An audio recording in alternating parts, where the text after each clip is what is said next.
जब कोई इंसान नाराज़गी दूर करने के लिए पहल करता है तो इसका हरगिज़ ये मतलब नहीं कि वो गलत था, बल्कि उसका मतलब ये है कि उसे अना से ज़्यादा रिश्ते अजीज़ हैं।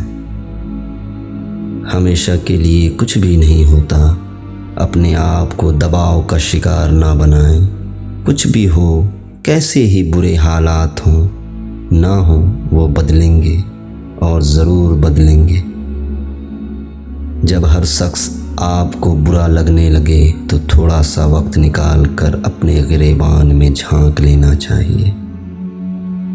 धोखा देकर कोई नहीं बचता, किसी की आह नस्लें उजाड़ देती हैं। कभी कभी ज़िंदगी की हकीकतों को कबूल करने के लिए मजबूत नहीं, बेहिस होना पड़ता है। ज़्यादा की तलब इंसान को नाकदरा बना देती है। कभी कभी किसी से इतनी शिकायत होती है कि शिकायत करने को भी दिल नहीं करता। काबिले नफ़रत हैं वो रिश्ते जो बात बात पे आजमाइश लेते हैं।